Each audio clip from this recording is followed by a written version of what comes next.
গাজায় চলমান সংঘাত ও মানবিক সংকটে শিশুদের মৃত্যু ভয়াবহ মাত্রায় পৌঁছেছে।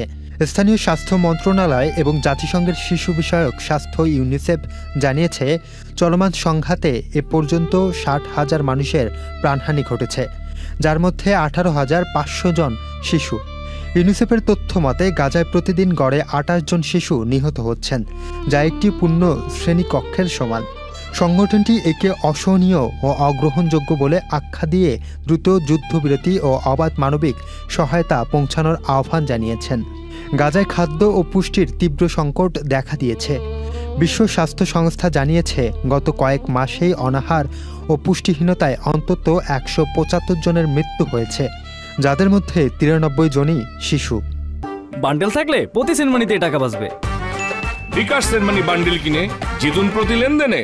কেবল জুলাই মাসে 5 বছরের কম বয়সী অন্তত 21 জন পুষ্টিহীনতায় মারা গেছে।